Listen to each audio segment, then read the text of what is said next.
The Lord be with you. And with your spirit. A reading from the Holy Gospel according to Matthew. Glory to you, O Lord. Jesus said to his disciples, "As it was in the days of Noah, so it will be at the coming of the Son of Man. In those days before the flood, they were eating and drinking, marrying and giving in marriage, up to the day that Noah entered the ark. They did not know until the flood came and carried them all away. So will it be also at the coming of the Son of Man. 2 men will be out in the field. One will be taken and one will be left. 2 women will be grinding at the mill. One will be taken and one will be left. Therefore, stay awake, for you do not know on which day your Lord will come. Be sure of this. If the master of the house had known the hour of night when the thief was coming, he would have stayed awake and not let his house be broken into. So too, you also must be prepared, for at an hour you do not expect, the Son of Man will come." My dear friends, the Gospel of the Lord. Praise to you, Lord Jesus Christ. Good morning po sa inyong lahat. Pakibati ho ang mga katabi natin ng good morning. Kanina may na-good morning sa akin, pero kasunod ng good morning niya, sabi sa akin, "Kala ko po nalipat ka na." Hindi ho, ako po ay nag-join lang sa isang Marian pilgrimage, no? So, dinala ko naman ho ang ating mga panalangin, ang inyong mga intentions sa mga simbahang aming pinuntahan, mga simbahan ni Maria sa Europa. At ako'y nakakatuwa lang kung makabalik muli doon, no? At ang pagbabalik ko po ay Advent na. First Sunday of Advent. Napakalaga ho ng panahon na ito. In fact, kahapon, nakadalawang Advent recollection na ako ng umaga at gabi. At parehong simbahan, St. Anthony dyan sa Ligarda at St. Anthony sa may Parañaque.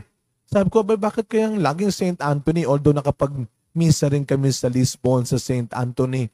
Sabi ko, bakit dalawang St. Anthony? Ano bang nawawala sa akin? At parehong St. Anthony. Dahil pag sinabi natin St. Anthony, hindi lang siya nakilala sa galing ng kanyang pagpipreach. He is not just an eloquent preacher. Pero alam ng lahat na si St. Anthony de Padua ay patron ng mga may nawawala.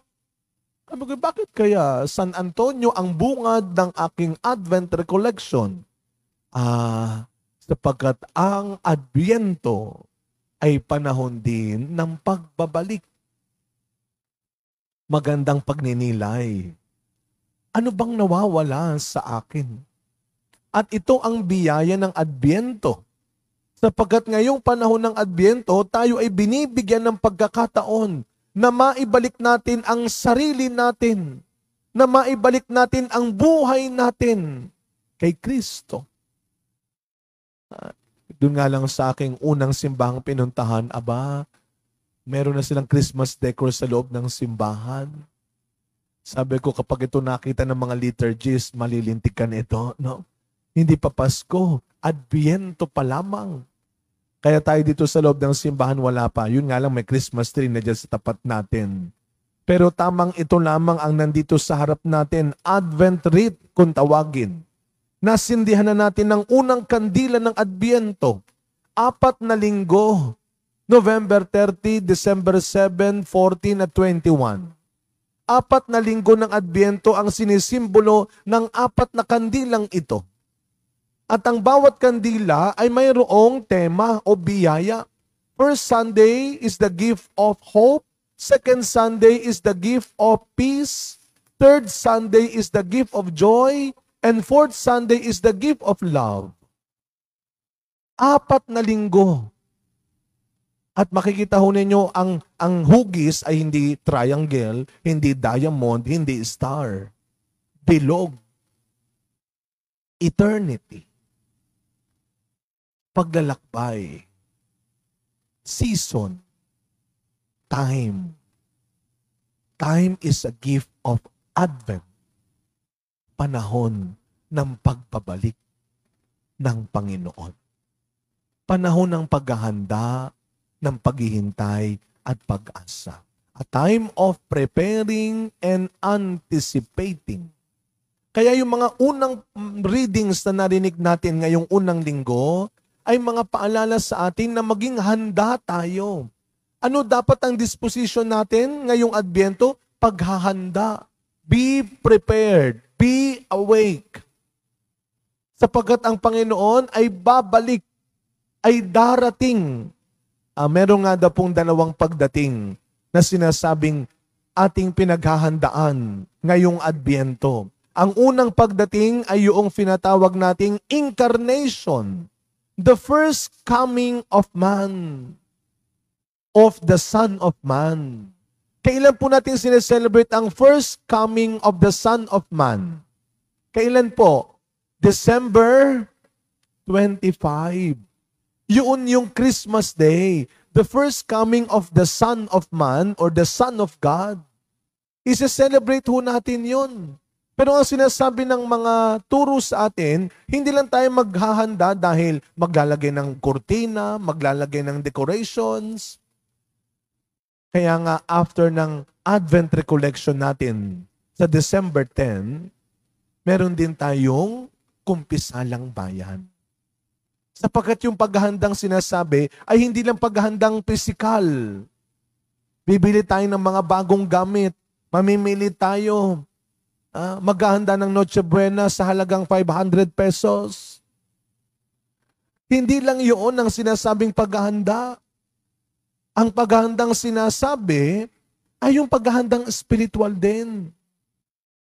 Sapagkat meron pang pangalawang pagdating tayong paghahandaan. Hindi lang yung unang pagdating na Christmas Day. Paghahandaan din natin ang kanyang muling pagbabalik. The second coming. Kailan po ang second coming? Sinong nakakaalam? Kailan po ang second coming? Subukan niyo pong sumagot, tatakbo ako talaga dito ng mabilis. Walang nakakaalam ng second coming. Dahil yung second coming ay yung tinatawag na nating the Judgment Day. At walang nakakaalam nun. Kaya huwag kayong nagpapapaniwala sa mga nagsasabing ito na, ngayon na. Walang nakakaalam. At yun din ang ating paghahandaan. Kaya mahalaga hindi lang umattend ka ng recollection. Mahalaga rin bago matapos ang taon, we go to confession. Dahil meron pang pangatlong pagdating. Kailan yung pangatlo? Ito yung araw-araw na pagdating ng Panginoon sa buhay natin. Ang Panginoon ay dumarating araw-araw sa mukha ng mga may sakit, sa mukha ng mga taong nangangailangan, sa mukha ng mga taong nanghihingi, hindi lang ng pera mo, kundi ng respeto, ng pagkilala, ng pagmamahal mo, ng pangunawa mo. Kaya nga, as we continue this celebration, on the first Sunday of Advent, we prepare ourselves. We open ourselves.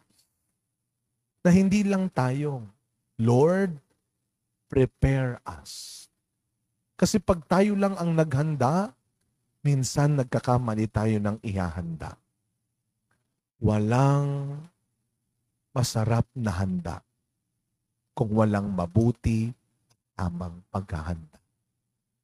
Nawa, mga kapatid, ngayong panahon ng Adbyento, maibalik ng Diyos nawawalang kabutihan sa puso natin, ang nawawalang kapayapaan sa isipan natin, ang nawawalang pagmamahalan, pagbibigayan, pagtutulungan sa pamilya natin, sa pamayanan natin, sa bansa natin. The gift of hope. We do not just prepare, we also anticipate that one day we will not just celebrate a beautiful Christmas day, but we will all receive a beautiful result on the judgment day. Amen.